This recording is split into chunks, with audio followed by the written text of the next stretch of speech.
अंतर्राष्ट्रीय महिला दिवस के मौके पर शनिवार को रांची प्रेस क्लब में एक कार्यक्रम आयोजित किया गया, जिसमें राज्य सरकार के मंत्री दीपिका पांडेय सिंह मुख्य अतिथि के रूप में शामिल हुई। कार्यक्रम में महिला पत्रकारों को आमंत्रित किया गया, जिन्हें मंत्री दीपिका पांडेय ने शॉल और मोमेंटो देकर सम्मानित किया। कार्यक्रम के दौरान दीपिका पांडेय सिंह ने कहा कि सभी महिलाओं की अपनी अपनी कहानी है और उन्हें गर्व है उन सभी महिलाओं के संघर्ष पर। उन्होंने बताया कि महिलाओं के लिए चीजें धीरे धीरे शिक्षित होने की वजह से ठीक हुई। महिलाएं रोजगार, नौकरी, व्यापार से जुड़ी, जिसके वजह से समाज में बदलाव आया और महिलाओं को सम्मान मिला। आज इतनी सारी महिलाएं काम कर रही हैं, पत्रकार है, ये उनके लिए गर्व की बात है। उन्होंने बताया कि सरकार अपने स्तर से झारखंड में बदलाव लाने की कोशिश कर रही है, जिससे महिलाओं को समाज में सम्मान मिले। इसके लिए महिलाओं को कई सारे छात्रवृत्ति प्रदान की जा रही है, जिसमें सावित्रीबाई फुले मुख्य है। इसके अलावा सरकार की तरफ से और भी कई सारी कोशिश की जा रही है, जिससे महिलाएं शिक्षित हो सके। नाम यहाँ करीब सभी का ले सकती हूँ, क्योंकि हम लोग मिलते जुलते रहे, बट बहुत फॉर्मल ना करते हुए हमारे सभी प्रेस के मीडिया भाई और बहनों, मुझे भी नहीं पता था कि इतनी संख्या में आज झारखंड में जो है महिला पत्रकार, रिपोर्टर्स सिर्फ रांची में ये दिस इज अमेजिंग। जब बहुत खुशी हो रही है हमको सब लोगों के साथ एक छत के नीचे आपके अपने प्रेस क्लब में मिलने पर।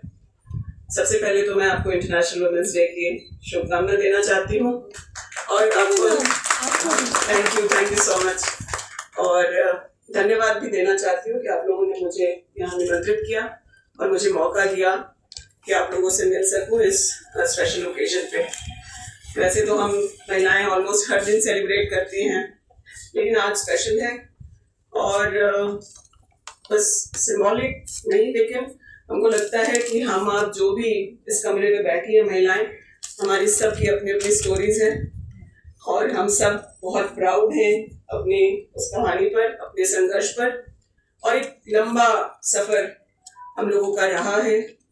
महिलाओं के लिए चीजें शायद एजुकेशन से बदलना शुरू हुई, हम लोग शिक्षित हुए तो शायद अलग अलग जगह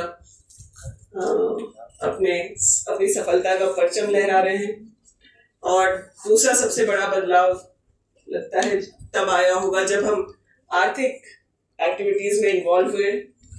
कल्चरली हम लोग पहले से ही इस देश में हैं, तो कल्चर तो हम लोगों का बहुत स्ट्रांग था, बट महिलाओं की दूसरी आज़ादी मुझे लगता है कि अपने आर्थिक एक्टिविटीज से हुआ। हम लोग रोजगार से जुड़े, नौकरियों से जुड़े हैं, व्यापार व्यवसाय, कई काम ऐसे कर रहे हैं जिससे हमारा एक फाइनेंशियल स्टेटस भी हुआ और वो भी बहुत बड़े बदलाव और समाज में हमारे एक्सेप्टेंस का कारण बना है। सरकार भी कोशिश कर रही है हर स्तर से कि जो बदलाव हम लोग को झारखंड में चाहिए, क्योंकि ये भी हकीकत है कि आज जो हमारे एजुकेशन का परसेंटेज है झारखंड का वो कम है, उसको बहुत और आगे ले जाना है। सरकार की तरफ से ड्रॉप आउट्स कम करने के लिए कई तरह की स्कॉलरशिप, खास करके सावित्रीबाई फुले जो स्कीम है वो चलाया जा रहा है कि बच्चियां स्कूल ना छोड़े, अपनी पढ़ाई पूरी करें। हायर एजुकेशन के लिए भी सरकार की तरफ से सपोर्ट है और अब तो बल्कि मरांग बोर्ड की जो स्कॉलरशिप की बात है उससे इंटरनेशनल कॉलेजेस के, यूनिवर्सिटीज की भी पढ़ाई के लिए सरकार 100% सपोर्ट जो है बच्चियों को दे रहे हैं। तो एजुकेशन के लिए सरकार ने काफी कुछ किया। आर्थिक सशक्तिकरण के लिए भी आजादी के समय से ही काफी सारे प्रयास शुरू हो गए, पर हमको लगता है कि जो आज घरेलू महिलाएं हैं या फिर ग्रामीण इलाकों में रहने वाली महिलाएं हैं, उनको ये समूह के माध्यम से जो फाइनेंशियल एक्टिविटीज शुरू हुआ उससे बहुत बड़ा चेंज आया है।